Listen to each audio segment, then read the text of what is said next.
Like to introduce thank you, Susan. Or Marilyn.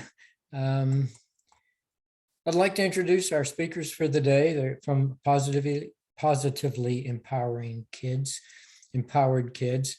Claire Clements with Positive Pants Program, which we'll hear more about, is the founder of that organization, which helps children and their families to flourish and overcome everyday obstacles by teaching them to recognize, understand, and acknowledge their emotions through creative activities, online, in person, and one-to-one sessions. She's also created a unique and quirky product, which I hope she'll tell us about today, to accompany this process, this program, with actual positive pants, using positive affirmations to encourage a positive mindset. She's also ambassador for the Child Author Project, is a co-host for Radio Newark, and has been featured on ITV, Knots TV, BBC Radio, Elastic FM, and Redshift Radio. I'd also like to introduce Jackie Wilson with Empower Education. She is a keynote speaker, empowerment coach, and founder of Empower Education and the Emotions Toolkit. Jackie is passionate about inspiring the next generation to go on a journey of self-discovery, to empower them with the knowledge and understanding of who they are. She believes every child, no matter their background, gender, race, religion, or ability, has an unlimited potential. And with self-awareness and optimistic attitude, mindset, and self-belief in the right tools, are able to navigate life's challenges, which we know are a lot. They can be successful in life. Jackie also co-leads Teachers Come First conferences alongside self-education programs, workshops, and one-to-one sessions suitable for children, teens, parents, and educators, and an emotions toolkit resource. So it gives me pleasure to introduce to you Claire Clements and Jackie Wilson, and I'm going to turn the floor over to them for their presentation. We will have a section on question and answer. So the floor is yours, folks. Thank you. That's really touched me. Funny hearing it back, isn't it? Thank you, and hello everybody. I'm going to share my screen, and then I think Claire's going to start. We'll just put it on slideshow. It's strange for us saying good morning because we've had a full day's work. We're at the end of our day at the moment. So hello, everybody. So we just had that lovely introduction there from Charles. So Jackie and myself, we are both co-founders of Positively Empowered Kids. It was very much a joint venture, a joint idea that came to us. And we're just going to take the next sort of 35 minutes or so to just tell you all about what we do, how we support children and families around the UK, but beyond as well, looking at the whole ecosystem. So just been told a little bit about me anyway, but independently of Positively Empowered Kids, which is a social enterprise, which, if for those of you who are not familiar with that term, a social enterprise or a CIC company is a hybrid between a charity and a business. So we're not quite at the sort of charity stage with all the red tape. It gives us a little bit of freedom. And the reason we kind of created that was because Jackie and I actually have our own wellbeing businesses for children prior to Positively Empowered Kids being creative. Mine being Positive Pants, as you can see, my logo there and on my door. So I started my journey, and again, I won't go into too much detail with this, but as a teenager, I suffered with my mental health in a big way. I think I'd had a lot of things happen to me in my life, which I was resilient enough to sail through. But what had happened for me, as it turned out when I was 17 and I realised, was that I hadn't actually dealt with any of those things that had gone on in my life. I buried them, I'd, masked them, I just carried on as we all do. And I became really unwell, not just through depression and mental health. I was diagnosed with type 1 diabetes. I was diagnosed with chronic fatigue syndrome, and I was also diagnosed with fibromyalgia. So I wasn't the healthiest person, you know, the healthiest teenager around, unfortunately. And all of those different things, along with some other personal things that had happened to me, ended up with me having a really low depressive period. And at the age of 17, I actually decided to try to take my own life, which just seems unbelievable now that I would ever have got that low. Just seems like that must have happened to another person. But that really was, I think, for me, the start of my journey into mental health and well-being. I've always been interested in personal growth, about, you know, improving myself, personal development. And I also always worked with children. So I worked with a young epileptic centre, just volunteering in the evenings once a week when I was a teenager. And I ended up actually working for an independent boarding school, in a pastoral role. So I was the listener, I was registrar there, I was helping guide the parents with making the right decisions. I was the person that the children, even once they joined the school, used to come to for advice and support. And following on from that, I became house mistress for the International Summer School, which was a role that I just absolutely loved. I also have a corporate background, and I think all of these different elements led me to deciding, because of my poor health at the time, that I wanted to create my own business. And after becoming a mother, I was very aware that there wasn't a lot on the market for children, and it was a struggle to find all of that information. So I created Positive Pants, with the idea of it really being the metaphor for, you know, those days when you feel a bit low. What can you do to boost yourself up, to just keep you kind of going?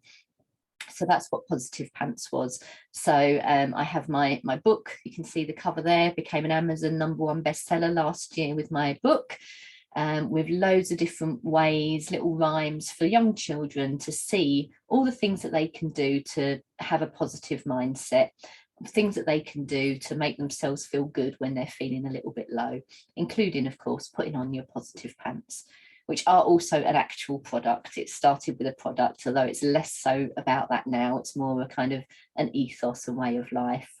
And the thing I enjoy doing most within my business is doing my one-to-one sessions with children. So I work with about 8 children a week at the moment, just after school sessions, spending an hour with that child, intuitively leaning into what they're going to react to in very creative, hands-on ways. And the thing that I love about the fact doing it one-to-one outside of the school is that I also interact with the parents and can have influence on them, and they can then see how they're impacting and things, little changes that they can make for themselves, to benefit the family. So that's Positive Pants, and I'm going to pass on to beautiful Jackie to tell you about her businesses. Joe, right, if I can click it, there we go. Right, so this is me. It's a bit busy. So my background, I suppose, and where I've come from is my own mental health, again, like Claire said. So at the age of 10, I lost a very, very close family member. And what happened was, when I've unpicked it, is I suppressed grief and just kind of got on with life, because there was no support around at that time for me whatsoever with the situation that I was in, which as a teenager, I became very angry. Didn't know why. It really affected my self-esteem, my self-belief, and my mental health. So that was something I dealt with right the way through until I was 35, when it sort of started to dawn on me that there was something much bigger going on. And from the age of 10 to 12, I've pretty much lost all memory. So I've had to do a lot of unpicking. And when I kind of realized, and obviously there's, you know, I've got 3 children. I'm a mum of 3 children. My eldest is 25. But when I had them in my early 20s, it really did impact my parenting, and what I was able to offer, because my mind was obviously not quite in the right place. So I've had both sides of experience, from being a parent with really quite troubled state of mind, to now being a parent which is very compassionate and caring and really empathic in the way that I work with my children. Although, you know, I've got 2 older ones, I've got a 13-year-old as well. So at the age of 35 for me, I mean, from, well, 20 years, so I'm trying to kind of think about this, but 20 years ago, I trained as a yoga teacher for children. And that kind of took me on a journey that's helped me to get where I am today. It was the first kind of catalyst for me starting to self-develop, to work on myself, to become more aware of myself through my body and mind. I also trained as a counsellor and also as a mindfulness teacher later on. And around the age of 35, I went on a real deep transformational time through a program that I did, which helped me to kind of look at myself in a mirror and kind of break down the walls that had been there and reveal quite a lot actually to me. And it was during that course that I realized there was so much I didn't know, so much that I'd not been educated in myself, that made me realize actually I needed that when I was young. And I left that program knowing that I had to do something for the future generation, to empower and to educate them with the knowledge that I had, and to do a lot more deeper work on myself and with training to bring me to be able to do that. So Empower Education is what kind of grew out of that, so that once we're grounded and really understanding of who we are, as the logo shows, we can really grow and we can blossom and step into our potential. And that for me is about understanding our mind and to be able to create it to be the most healthy it can, whilst being self-compassionate, kind to ourselves through the journey. So I have been on a bit of a journey with this, and through the time that I've run Empower Education, I've created programs like you can see on the right hand side here with children, which is a resilience leader program, teaching children neuroscience so they can really understand what's going on, and then actually co-creating how they are then going to cascade that out to their peers.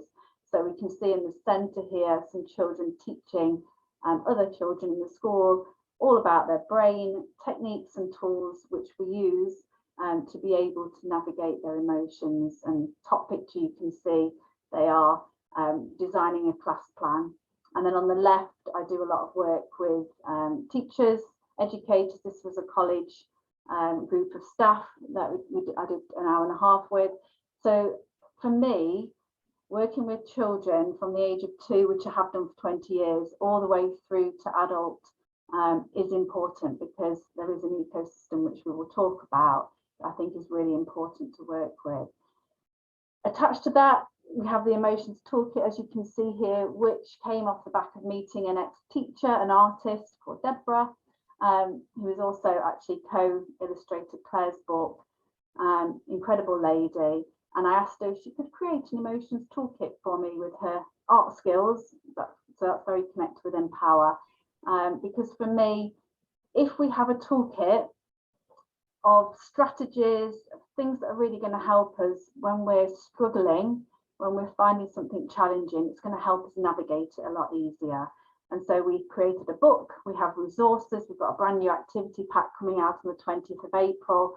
And because I'm a yoga teacher, it's an interactive book. So we take children on an experiential journey, embodying what it's like to be active, but then the polar opposite of actually doing mindfulness techniques, yoga breathing techniques, to actually feel and sense what calm feels like. Because when we tell children to calm down, they don't really know what that feels like. So that is really what that's about. And so that is those 2 organisations. So I'm very excited about this. So Jackie and I are always very much about collaboration. We've known each other for many years and networked together and, you know, supported each other's businesses where we could. And I remember saying to Jackie once, I said, isn't it strange that we've never actually worked together yet? Just didn't the right thing hadn't quite come along. And of course, you know, not long after I kind of said that, we both had a very similar idea about the fact that we wanted to actually look at ourselves as well-being experts, but also all the other amazing people that were out there doing things, and said we want to actually be able to show parents how much stuff is actually out there to support them, to help them. And we both wanted to run an event to bring that to families. And so we had the idea, and out of that was born the Positively Empowered Kids Festival. So this was just in 2019, so only a few years ago. So we're fairly new. And actually at that point, it was really only about the project, that we were going to come together, collaborate as our individual businesses and create this festival. So the festival took place in July 2019. We put it together in space of 4 or 5 months.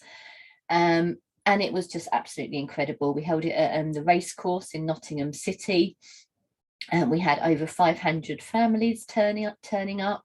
And the idea of the festival was that we would showcase all the amazing experts, that families could come in, look at all of the stalls, interactive stalls at that, so the children weren't bored, they were actually getting involved and seeing what the actual children were responding to, what could they need, what could they learn and take away from the festival. As you can see there, that we had some hand-on healing, and we had stalls with different resources, and we have lots of activity, so drumming, the guys there in the centre playing the drums. We had an open mic stage to encourage children to come up onto the stage and just boost their confidence by telling a joke or singing or whatever that might be for them. There was no rules. It was whatever that is right for that child. And the atmosphere there was just absolutely incredible. One of the key things that we did was we actually had some children running their own stalls. So it was all about empowering them, lots of workshops. And the thing that kind of came out most clearly, I think, from the festival was actually the collaborative element of it, that kind of compassion for each other, for our businesses, the thing about actually finding the right person to match the child, not us all trying to stumble over each other, trying to sell our products or our services to that child. Who in the room is the right person that's going to really make a difference to that child? So off of the back of that, oh no, yeah, go on. It's gonna work. I've jumped in ahead with my chatting. So we had ITV News, which is the big TV channel over here in the UK. So they came and covered it. So we're just going to show you a little 2-minute video so you can just get a feel of it. Nottingham has hosted its first festival aimed at improving the emotional well-being of children. Research shows that 1 in 8 5 to 19-year-olds will suffer from poor mental health, and today's festival aims to try and prevent some of that. How about you, mate? There's a lot. At first glance, this could be any family day.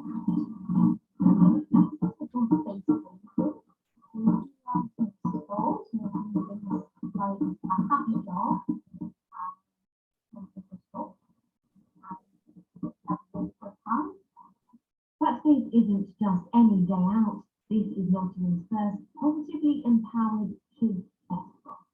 Recent government research shows that 1 in 8 5 to 19-year-olds suffer from a mental health disorder, and it said that effective prevention and early intervention can help.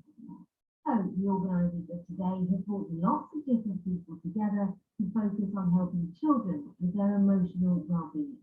I suffered with mental health problems when I was younger, and being able to come through that and find a way to get into a good, healthy mind state kind of give me this passion to help the next generation, the young generation, are where we can really make that difference. And if we give them tools to equip them with their emotional well-being from the beginning, then that can translate into their adulthood. And there's plenty of different things to try, from making a happy jar to experiencing a forest school. Learning by doing things where you have to, like, making things. Schools don't just do academic, so make more hands-on, like working with wood, nails, hammers, things like this. You know, brilliant. Have you enjoyed it? Yeah, they're very good. Everything here. Inside, some stores are even being manned by the young people themselves, helping to boost their confidence. It helps get family and friends and make people gather together and encourage people. Exactly what the organisers were hoping. They're also planning on holding the event next year too, to try and spread a message of positivity to people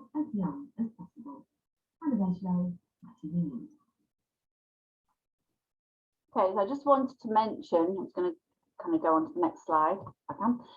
Just before we go on to that, so Kyron, who you just saw talking at the end there, I just wanted to mention, this is what we strongly believe in. He was a child in the September before that festival in June that was throwing chairs, wasn't accessing the classroom, was a very angry boy.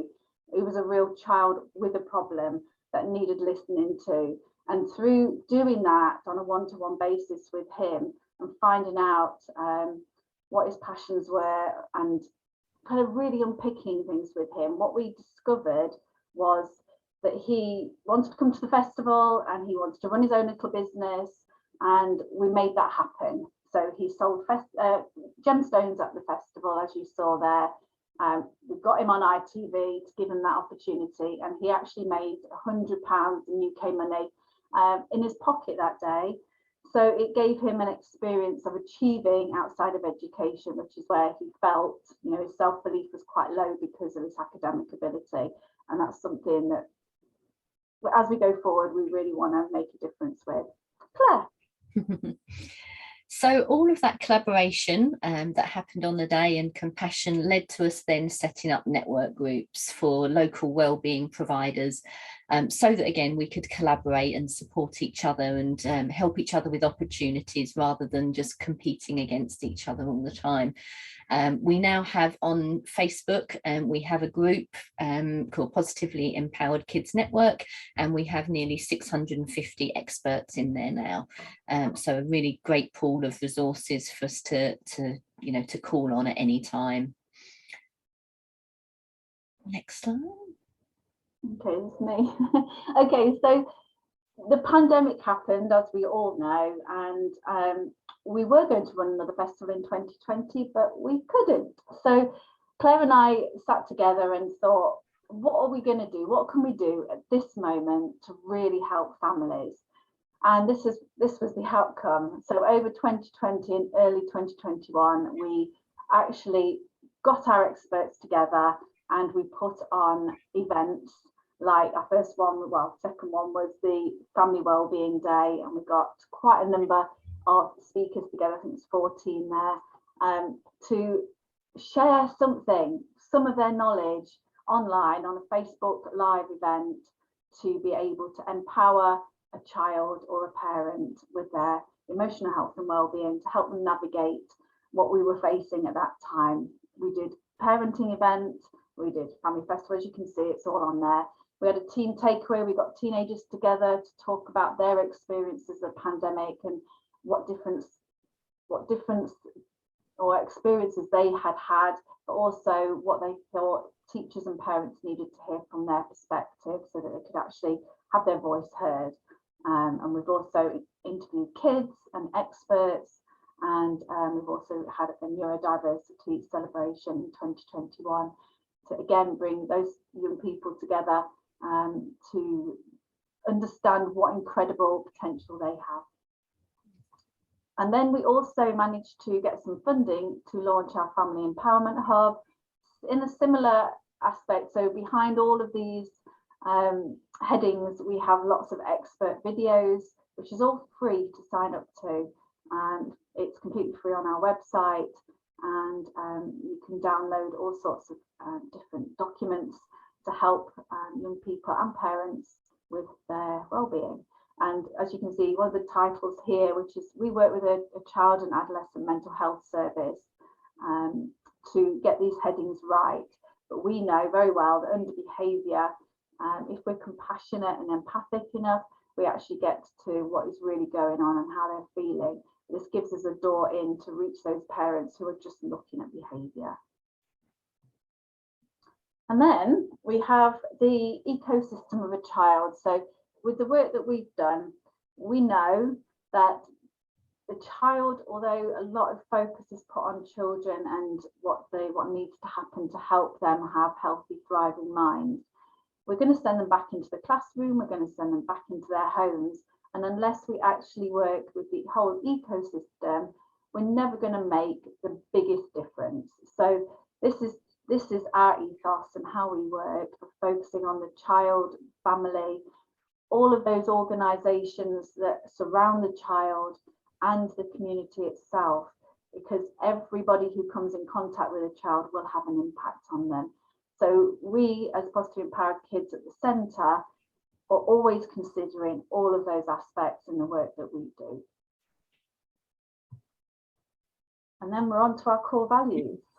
So go on, I can't remember who was doing what slide. Go on, you carry on. So our core values, we could talk between us on this. I know, we usually do. It's something that's very, very important to ground us in who we are, to really get clear. And Claire and I worked separately on thinking about what values were important to us. And very interestingly, they were just about the same. Here they are. Our first one is, obviously, as you can see from the word, to empower. So whether that's somebody working with us or it's somebody we're working with, it's all about how can we empower that person? How can we feel empowered ourselves? What can we do to make a difference through empowerment? Do you want to do this one? Okay, yeah. So play is a very important element to Jackie and I and to our organisation. For us, you know, obviously there is a very serious underlying message that we're conveying, but we want it to be approachable. We want it to be memorable, to not be scary. And we are, in our very nature, we are people that like to have a lot of fun. We like to laugh. We like to enjoy life and enjoy what we're doing.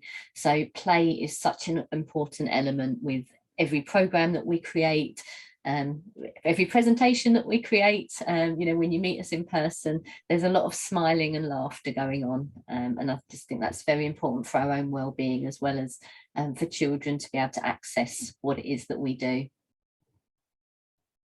And then we have integrity. So again, everything we do is authentic, it's with honesty, and openness is something that's really, really important to us, and compassion. There's a lot of words in there, and kindness and all of that. There's a lot underneath that. It's just something that we really weave into every conversation that we have. Collaboration, I've obviously already talked about that to an extent really with the festival, but we recognise that well, firstly, as individuals, Jackie and I, we're very much people, is that the right phrase? You know, we love being around people. We love kind of bouncing off of each other's energy, and obviously the heart of the business was really created through the collaboration of Jackie and Jackie and me with that project, and then becoming a social enterprise in December 2019. But we recognise that we can achieve far more and reach far more children and families if we collaborate than what we can do individually on our own. And our main core value is love. It's coming from the heart, really feeling through things, and again, compassion links with that. Bringing that out in every moment of really caring for every individual that we work with and speaking from that place. So all of those are us and our whole ethos in everything that we do. So it gives you kind of a real good feel into who we are and how we work. Okay, so this is an initiative that we were asked to join. It started with Sue Cooper, for those of you who maybe have connected with Sue. I think she's speaking next month, who is the founder of Moments of Mass Mindfulness.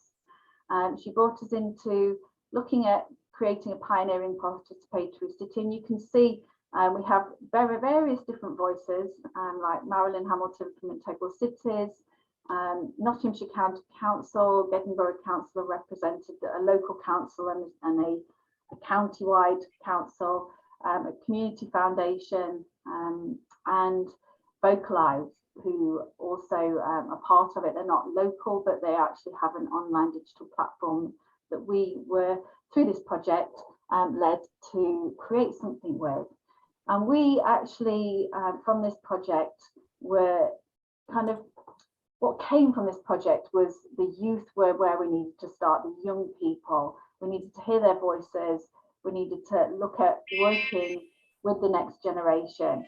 So we started with our Youth Voice in Action initiative, collaborating with all of these to talk things through, to share our ideas, and then to actually put something into practice based on some funding we gained from the Nottinghamshire Community Foundation.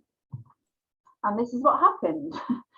So this is a digital democracy community organising platform that we used with a local junior school in Nottingham.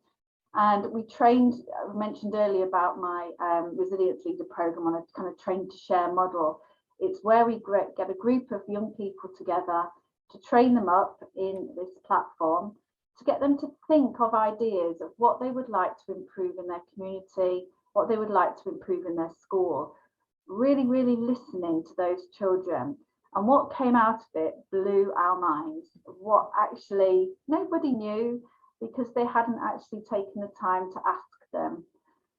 And these children were absolutely incredible, not only with the ideas, but using the system and then teaching it, bottom left, to their peers and training them of how to use it, how to log their ideas, of how to rate each other's ideas, to pledge to be part of an idea, and then to look at getting into working groups to make some ideas happen. Really successful project that we piloted, some great outcomes. The children, interestingly, when we ran this in 2021, what came out of it as the top idea was children wanted to play. They wanted to be together. So there was requests for extra playtime, extra dinner times, parties. It was really, really strongly voted on. So it showed that we needed to listen, and the school did. They gave them party, they gave them playtime, and it really made a massive difference. They've also made a massive change in their community already. This is still a fairly new programme, but they've added extra litter bins. They're having a happy tree that's been okayed by the council to be planted in a local park, and lots more is coming. Including a quiet area, or I think they're calling it a well-being area in their playground that the children are designing, creating, getting funding for, and putting into action. It's actually been done this Easter. Right now it's being done, so after Easter we'll be able to go and have a look at it. We're in now 3 other schools, and we're going to take this much further because it has been incredibly powerful and really good to boost the confidence. We had one child who was almost on full-time exclusion from his infant school. He was brought into this school at the year 3, the first start of the junior school, age 8, and he became a member. They brought him in to be a member of the participation team. It's changed him. The school said that he's now integrated into the classroom. They've got a very nurturing environment anyway, but they said because he's got a role, he's got a job, he's got something that he can make a difference doing, and he's being listened to. It's made a huge difference to him as an individual. So this is proving to not only be good for listening to a child's voice, but to actually help them with their mental health and well-being, and help them through difficult challenges that they're facing in life. Okay, so on top of all of this, we say there's lots of other elements, and I'll whiz through because I'm conscious of the time now and taking questions. But we've run many other projects as well across the past couple of years, in particular with positively empowered holiday clubs.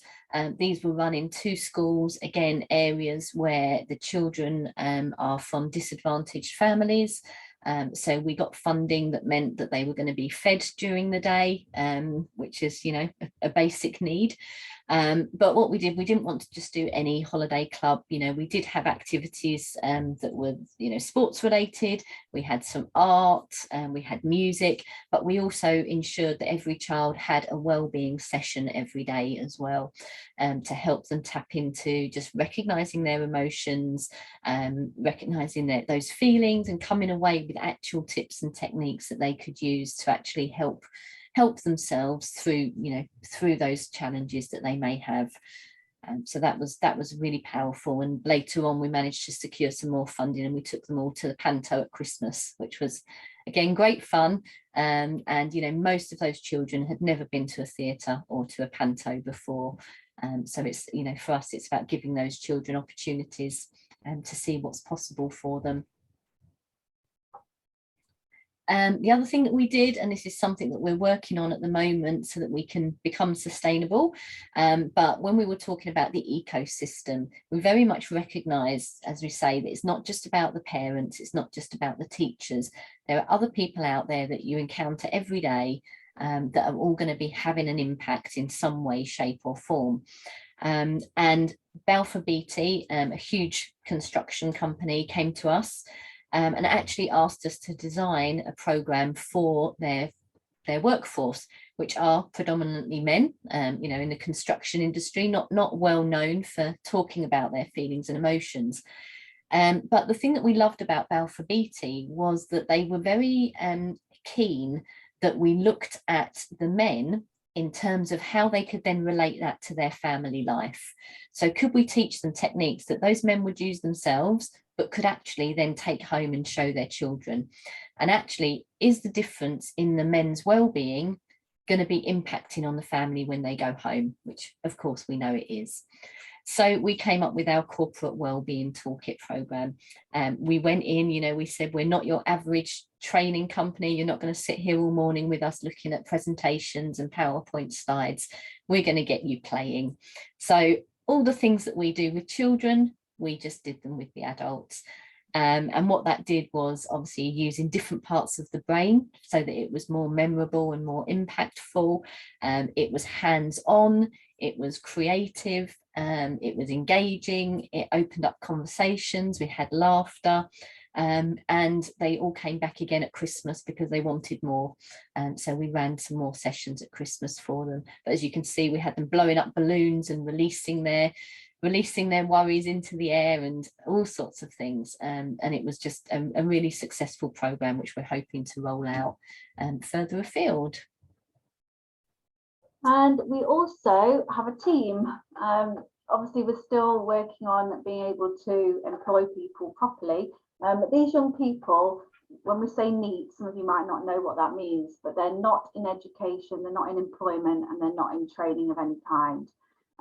There's a kickstart scheme run by the government at the moment, which enables young people to get a role for 6 months, to be paid in that role, to get some experience. And we want to trial our compassionate business ethos, which we had kind of put in our business plan back in 2019. And this year we had the chance, or last year and this year, we're having the chance to kind of test that out. So it's still a work in progress. But these young people are between 20 and 23. And Dan was our first. He was with us for 6 months and then he stayed on. He's been with us a year now and he's volunteering while setting up his own business. And our ethos is all about the individual well-being of each person and unlocking their potential, finding their strengths, really showing them their qualities and finding what makes them tick and helping them to grow as a person and develop whilst they're with us. So every single morning we have a 9 o'clock check-in and we have a how are you this morning, 1 to 10, and everybody knows where everybody is, 1 being low, 10 being high. We've had ups and downs and you can see the ebbs and flows of everybody and going up and down, where people are feeling quite stable, where they're not. And we support each other through everything. And it's a very strong team that we've created. And it has just, it's been phenomenal to have that experience with young people. They all come with their challenges. They all have different challenges with their mental health, but actually we're sharing tips and techniques and suggesting things for them to look at, including videos that we have online to help them develop. And we've had some really amazing feedback from them of how much very quickly actually it's helped them, including Dan, who had panic attacks quite often when he first started with us. He hasn't had them for a very long time now. So we're absolutely loving doing this. We want to develop this even further and continue to bring young people into our business, to co-create with them, to collaborate with them. We're always doing that. It's something that's really important to hear their voices, to get their perspective, and to whether it's a young child or one of these young people, to really listen, deeply listen to what they're telling us and to work with them and to empower them, to challenge them, and to help them grow. And almost finally, no second to last, we'll whiz through this.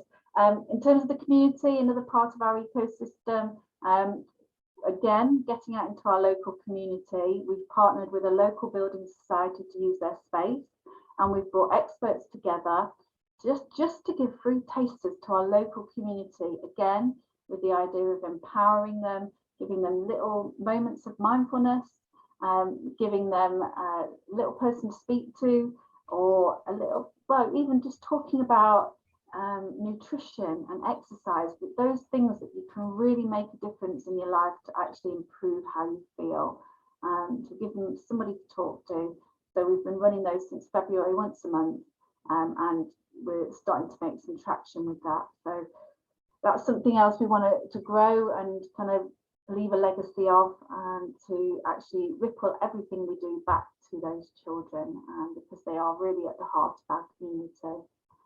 And then, Claire, if you want to finish with this? Yeah, so finish with the ta-da moment. So obviously, after being quietened in a way for the past couple of years with the pandemic, we are very, very excited to be actually holding our second ever in-person Positively Empowered Kids Festival this September. So we have already got some great collaborators, as you could probably expect, on board. And it's going to be even bigger and better, much wider reach, to reach more families. And obviously, because we are now a social enterprise, which we weren't when we started this project, it means we can access funding to give disadvantaged families access to the event who otherwise wouldn't be able to attend. We also came up with this fantastic idea. In fact, I think it was through Marilyn Hamilton actually that helped us come up with this idea, but about doing a kind of big sponsorship event so that we could get schools, people involved, even if they couldn't come to the festival. And as you can see there, this is our team, all with our superhero capes on, something that's very important to us because it's about finding your inner superhero, finding your strengths, boosting your self-esteem and your confidence. So what we've decided to do is, using the wonderful racetrack at the race course, we're actually going to do a sponsored superhero cape walk in September. So we're going to be getting children and families wearing their superhero capes, walking the 1.5 mile route around the race course, and raising money so that we can use that money to put it back into the communities. And we're hoping that it can be, you know, a national, worldwide, regional thing. So schools, communities can get fundraising for us and do this walk that's really going to leave them feeling empowered and like they've really achieved something for themselves and for their communities. So we're very excited. We are. That's the only word I can keep saying, excited, excited. Very, very excited. And finally, this is just a future of what we have in our vision of what we would like to create. So having a compassionate school model through child-led learning is something that is there as an intention, and we will get there one day through all the work and all the testing and trialing and all the things that we're doing, but we want it to be a collaborative, co-created model. So that's just there at the moment. That's where we're at. We know for us, the school system in the UK is very outdated, and it is impacting in our minds the mental health of children. It is having, you know, it's not great through the experience that we're having. So we want to try and do something as a grassroots organisation, also making that a real co-created vision, well, co-created school, so that we don't do it alone, because we know the more that we have in terms of support from people, the bigger difference we can make. So there we go. Yeah, that's a lot to take in. There's a lot we do, and there's a lot we left out, I'm afraid, as well. Should we come off the screen share? And then, yeah, any questions at all? I know we've probably got limited time, so Charles, please feel free to just cut us off, because we can talk forever on this subject. So. No problem. Thank you so much for an inspiring and rather broad and intensive and deep programmatics, you know, what I would say from cradle to the grave. And I was very intrigued with your focus on men who are at work and how can they be empowered when they come home to be the compassionate male that that we know we can be as males. So thank you for that. So we just open it up for questions. I'm sure there must be some for sure.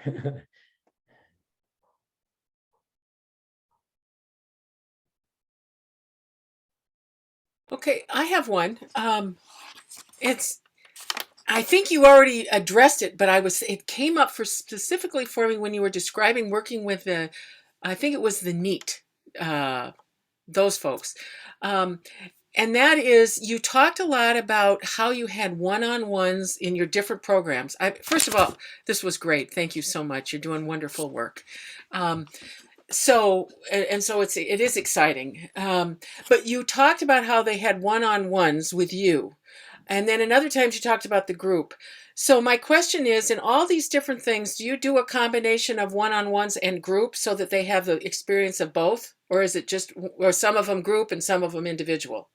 In terms of the NEAT young people, the young people that work with us, yeah, we do. We do have one-to-ones. You've got some booked for tomorrow, haven't you, Claire? Yeah, we have them all as a group twice a day. And then occasionally, if somebody's not feeling great, they might need a one-to-one. So that's something we will do because they need that. And yeah, like Claire's got a whole schedule tomorrow of doing one-to-ones with them. So yeah, we do both. We bring them together, but also when we know that they need that time, we give them that too. And is that with all the different groups? I mean, NEAT is the one where that came to mind, but for all the different ones, is it a mixture of one-on-ones and then also the group experience? It depends what it is. If it's, say, for example, the Resilience Leader program, then that is a group experience which might highlight that there's a child that needs additional support one-to-one, for example, and then we talk to the school about that. So it just depends, I think, on where we are, but we're always very mindful of the children we're working with, so that if we know and sense that they need further support, then we put that in place where we can with the school. Okay, thank you. Okay. No, I have an idea, and you just brought it back to me. I was a principal in Chicago, and one of the things, it was a very poor neighborhood, and we had obviously a lot of families who had young children.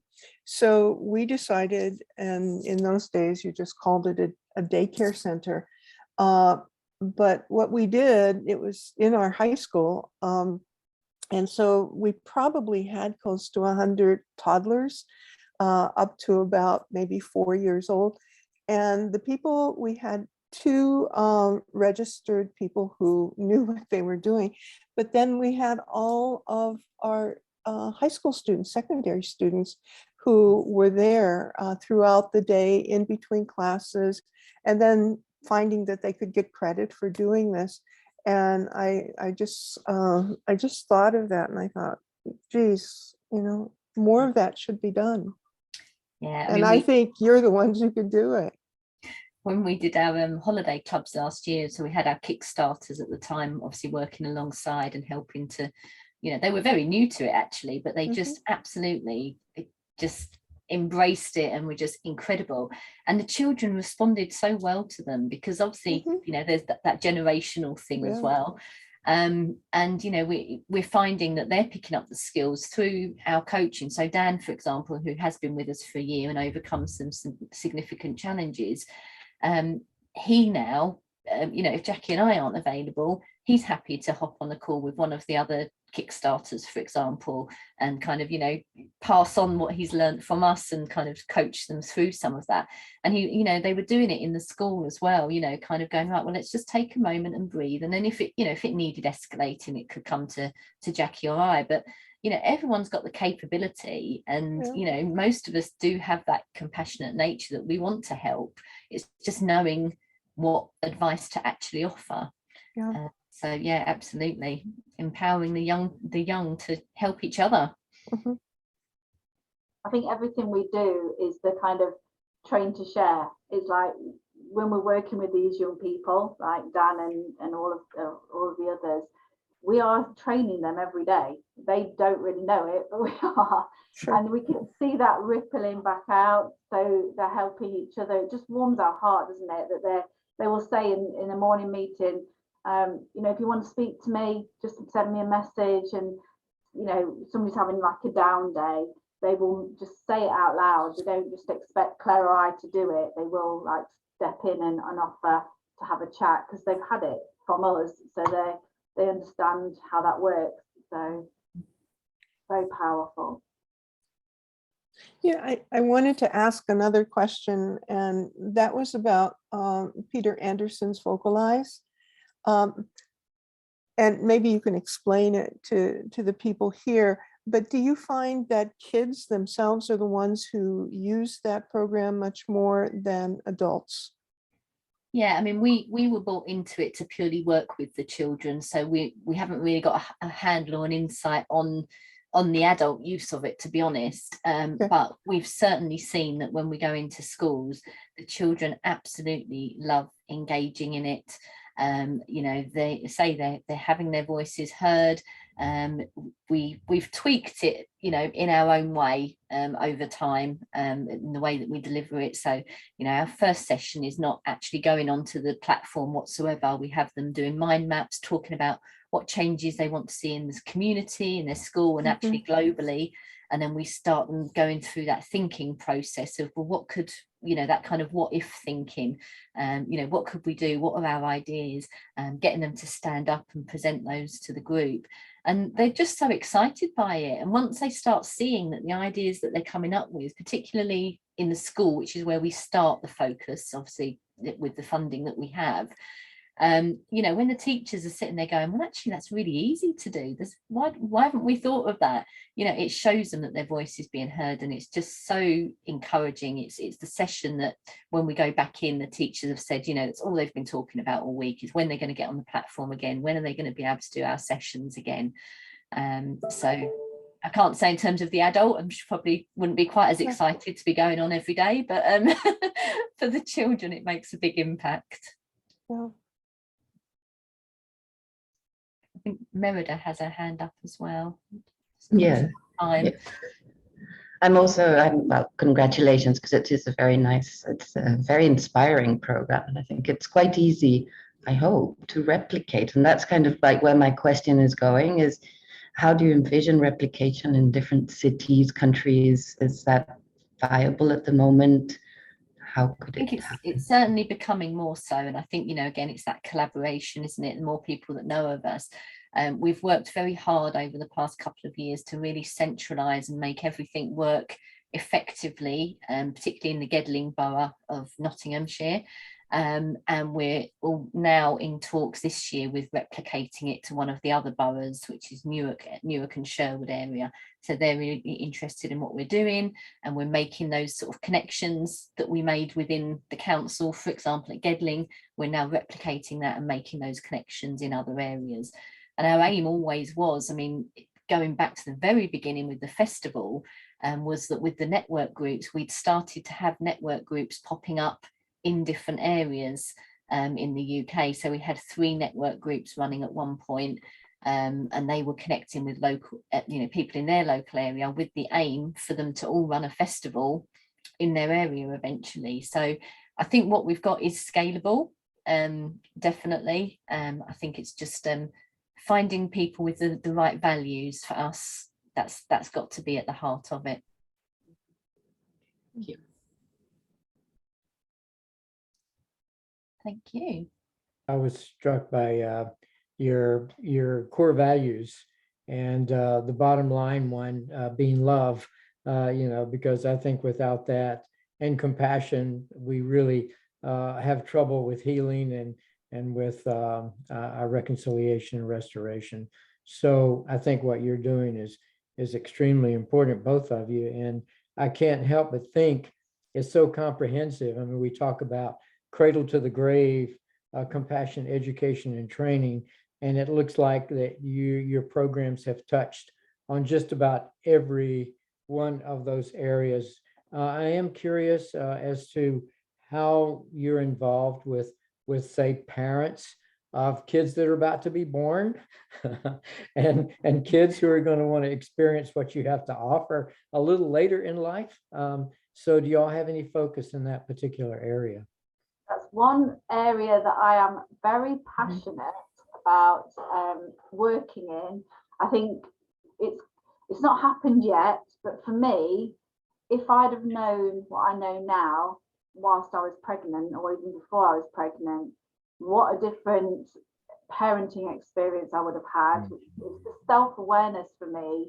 It's the ability to understand the importance of compassion, the importance of empathy, and working kind of knowing that a lot of stuff's going to come up within us when our children start pressing buttons, as they do, but that's just to help us heal. So for me, that is an area I want to, but you can see we've got such a wide scale, and I think the pandemic has just literally opened up so many creative ideas and channels for us, and it's given us the opportunity to connect with a lot of people and kind of do it like we did with the online events, and we're able to create so much, which is why in 2021 we made it smaller, so back to community, to then start really ground it and then start to go out again and get really, really clear on where we're going, which we have now. We've got very, very clear. So we're not doing everything, and it's now looking at who we can bring in to then take that out and kind of build our team, if you like, and people who can share what we're doing. But yes, just in answer to your question, it's an area that's on my list. I went off on a tangent there. Absolutely, for me, probably is Claire's too, but it's a passion of mine because of my own experience. I think wonderful. just to add to that just slightly is that again, one of our Kickstarters, he actually commented that he said, I'm so glad that I've had this experience with you, so that when I become a dad, I can apply this. And that was just such a beautiful statement to hear, and I was, a very conscious parent when my child was born. I was very conscious of not being on my mobile phone when I was with her. If we were walking, she was in a pram that was facing me so that I could eye contact all the time. So it is it's something for both of us that's just so important. And as we know, the memories and the trauma that are stored through your child, need to do the work before we get to that stage. Absolutely. Thank you very much. I have lots more questions, but I would love for others to ask questions if they have them, and if not, I'm going to keep interjecting my questions. But when you were presenting yesterday, I had the experience of being with a couple other potential partners, one of which is called City Dads. And I think that it would be great to connect you with City Dads. They seem to be quite a number of chapters around, and they're actually kind of doing a lot of the things that you are doing, but they're just at the starting stage. But just in New York City alone, they have in their chapter over 2,000 dads. And so they're learning how to be dads and supporting one another in collaboration. And so it's an exciting group. You can see them online. I think it's just called City Dads. Thank you. We'll connect with them. Lovely.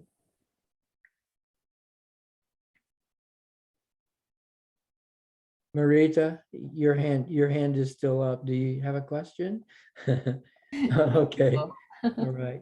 Other questions? I think you brought up a term that is near and dear to the charter board's heart. And as we're going forward here, since our last strategic planning, the word is co-creation, to co-create together, to collaborate together, to connect. And I think that as we realize we need to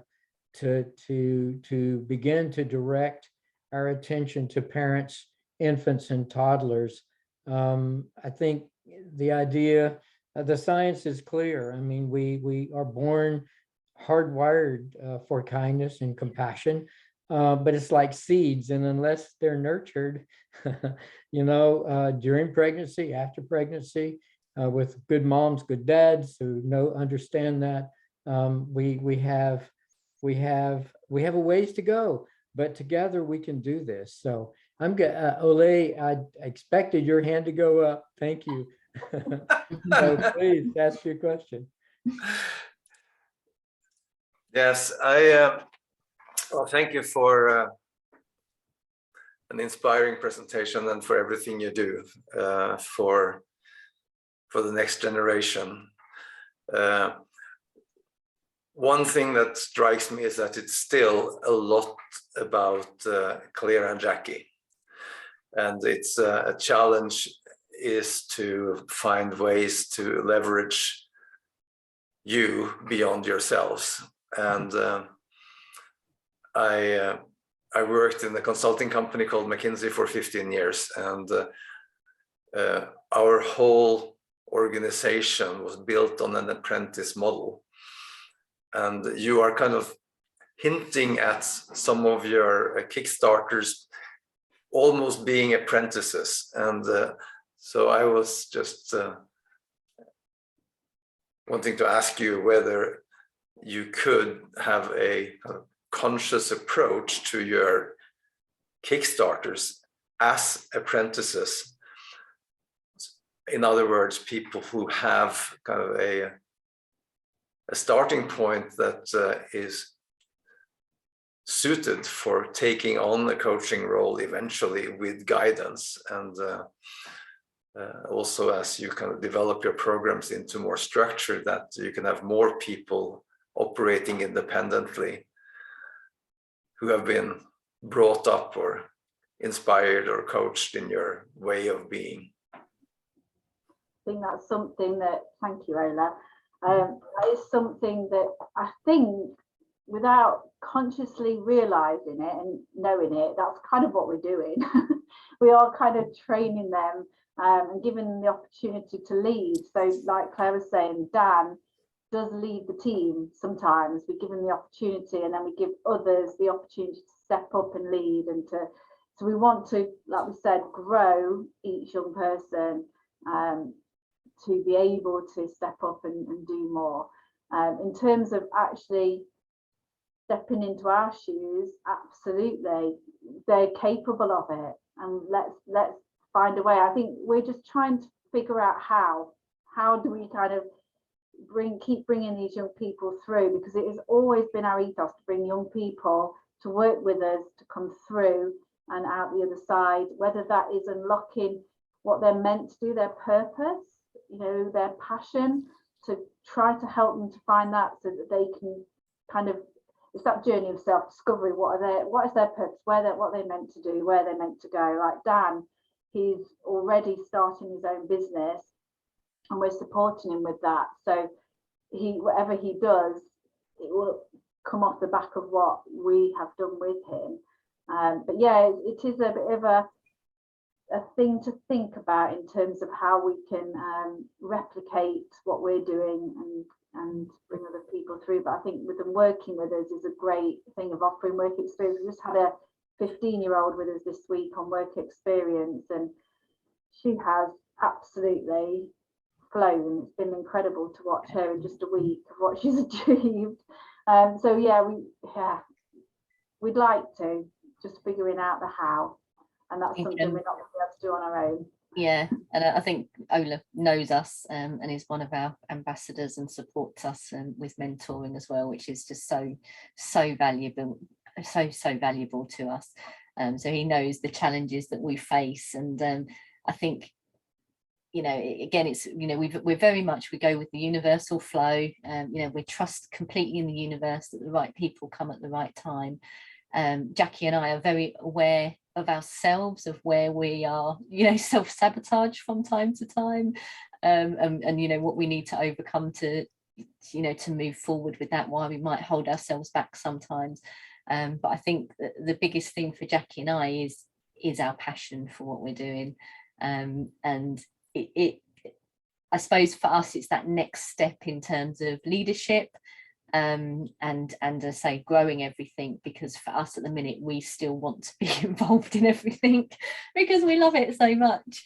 But you know, we're starting to question each other, and with some other mentoring that we have at the moment of kind of having those challenging questions to kind of go, but do you both need to do that, and do you both need to be there, and could someone else do that? And you know, so we're being very conscious of that, and that's how we're going to grow when we're when we're ready. But it is happening anyway, isn't it? It's yeah, this is the beautiful thing about us being a team is, you know, when one of us has something that might hold us back, or we're having a personal challenge, the other one can step in, carry that energy, move us on to the next step, and then, you know, it just works, doesn't it? Great partnership. I think Yeah. Mary Catherine has a comment or a question. Yes, I think listening to what Ole said and then your responses, which I think were really helpful and insightful, I guess I'd follow up on, related to that, follow up on part of the reason I asked the question before about individual versus group is that co-creation, it automatically involves other people, not just one. But I've got a lot of experience in groups, and I know the power of groups. And the charter has talked about the importance of the circles of trust. And so that model of how important people in groups can be to each other. So the children, the parents, the others, that, and you've already got that built in to some. I guess what I would say is that continuing to keep that in addition to the apprenticeship, maybe that's an aspect of apprenticeship, is keeping in mind that if you're looking at co-creation and you're looking at empowerment, that the people in the little group together have the potential for their healing each other and supporting each other and caring for each other and helping each other empower themselves, I think is really big. So just keep that in. That's just a suggestion, but put it in private smoke. No, Yeah. that's, and we know when we, you know, when you do group things that, you know, often the power in it is those conversations with other people and those connections you make. So yeah, no, that's a good reminder to keep that at the forefront, because that is, again, how it will grow as well. Thank you, Marilyn.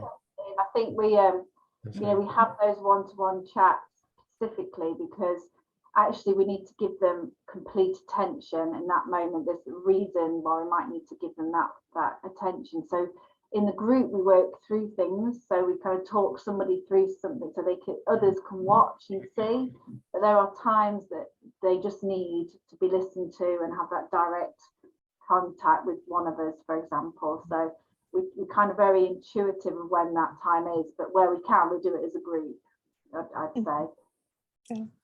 Thank you, Marilyn. Yeah. Yeah, I was just going to say, and I think the time has come, and you probably are realizing it, that you need someone who documents what you're doing as an opener, but it doesn't have to be the two of you.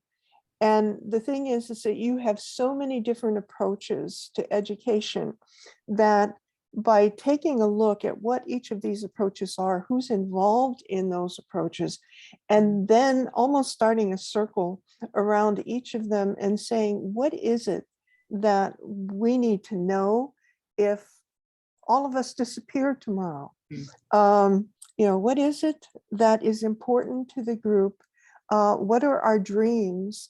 And so as you bring a circle together, then what happens is that other people, everyone's involved in writing, everyone's involved in communicating back and dreaming at the same time that you're analyzing.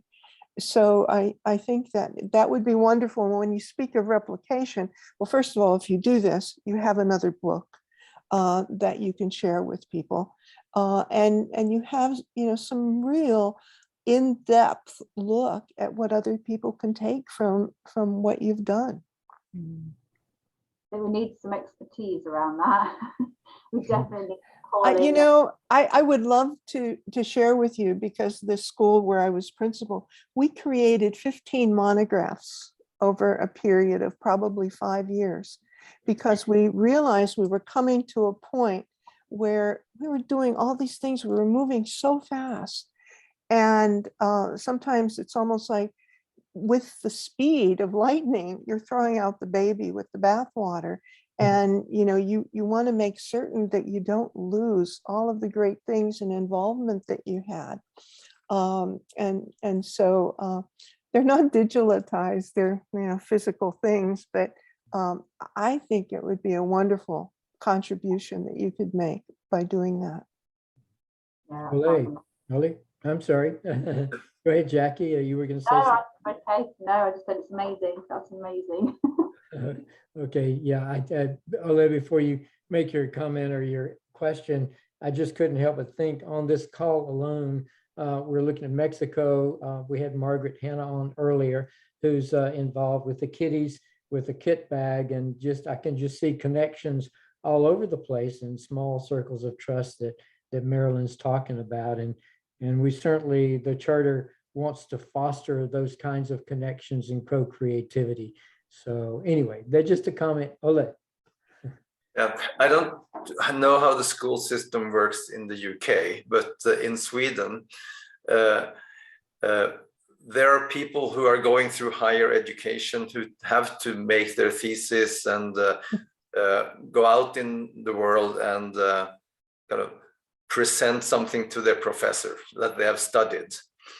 And I think that would be a fantastic opportunity for several reasons to connect with educational institutions who have students interested in your field, be with you for a couple of months and write their thesis on what you're doing, and then get what you're doing documented by somebody who has the time and interest, and also to maybe get some more Claire and Jackie's. That would be nice. I don't think the world can take too many Claire and Jackies. But yeah, we have had some input from the university actually in the past, so that might be worth revisiting with that as a focus. Yeah, definitely. Yeah, thank you. Well, this has been really wonderful. Really appreciate the presentation. Really appreciate the work, the depth and breadth of the work that you're doing. And my hope is that you're going to focus down on those babies and those parents at some point. So with that, I'm going to turn things over to Marilyn to kind of give you a preview of what's to come with the EdNet Forum. And then I know she and I both have a meeting at the top of the hour. So I'm going to say now, thank you very much for the presentation and for your time and for all that you do. I can direct you all, if again you go to the education sector, and if you go down to Ed Forum, you'll be able to see all of the things that are upcoming. On April 21st is Sue Cooper from MOM, Moments of Mindfulness.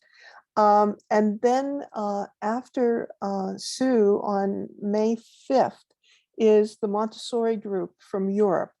And it's a cast of thousands, actually.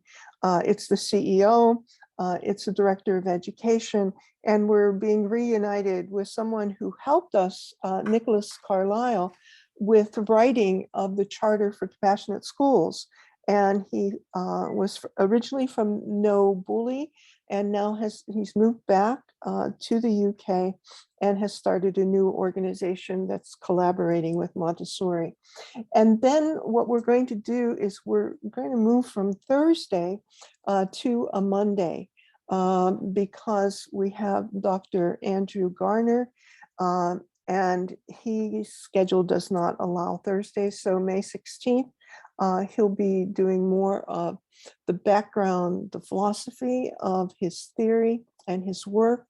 And then he's coming back in June, on June 6th, and he's, I think it's called Beyond Toxic Stress. And then wedged in the middle of that on a Thursday, in I think June 2nd, is a presentation on the Respect Project that's out of the Netherlands. And it was originally founded by Rabbi Sotendorp, who some of you know, and it is now embedded in the school system. And collectively, it is being shared in a number of countries, especially in the Philippines and several countries in Africa. So we'll have a chance to talk to the director of that program, and again, a very replicative kind of program that we can bring throughout the world, actually. I mean, as we look at many of the things that we've been sharing, we can certainly go beyond what, is happening in one area of the world. We have a lot more on the agenda, but as you can see, we are booked until mid-June. And then we're looking in conversation with Reggio Emilia, which is an Italian process in schools, and it's been really adopted in a number of different places around the world. Project Fuel, which comes out of India, and it's directly with older students working with younger students. And if any of you have any ideas, please let us know. We're going forward. So thank you so much. Absolutely. And we will hope to see you at the next Ed Forum, and message will be sent out. So thanks again, Jackie. Thanks again. Yes. Yeah. Yes. Thank you very much. Yeah. Thank Okay. you, Thank you. everyone. Take care, everyone. Bye. Bye-bye. Thank you.